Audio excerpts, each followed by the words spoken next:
Well, the director of a local homeless shelter has been charged with fraud.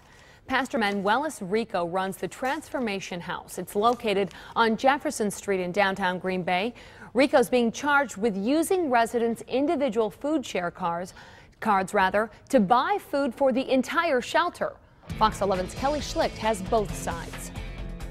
When we opened, we had no funds, but we had a big heart. This men's homeless shelter, the Transformation House, has been open for less than a year.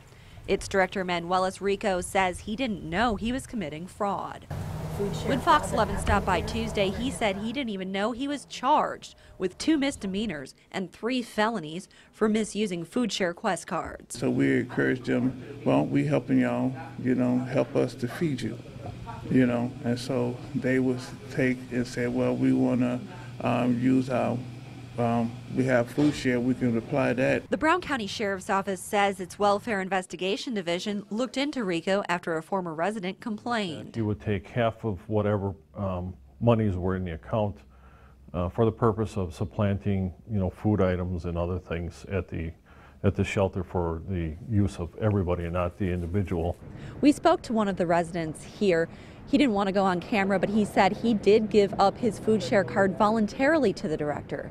He says he was just trying to pitch in and help with some of the costs. A criminal complaint shows the purchase of larger quantity things like a 25-pound bag of sugar that tipped off investigators to possible fraud. The Brown County Human Services Department questioned him about the Quest card use months ago. But when I found out that this was the issue, I stopped immediately. Law enforcement says Rico knew the rules. He himself is on the program, on the food share program, and part of the process is when you become a member or receive benefits from the food share program is that you're going to get an orientation on what you can and cannot do. Despite the filed charges, the shelter continues to operate and serve several residents living on site.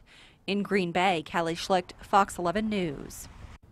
Now, if convicted, Rico is facing jail time and several $1,000s in fines. He's due in court December 4th.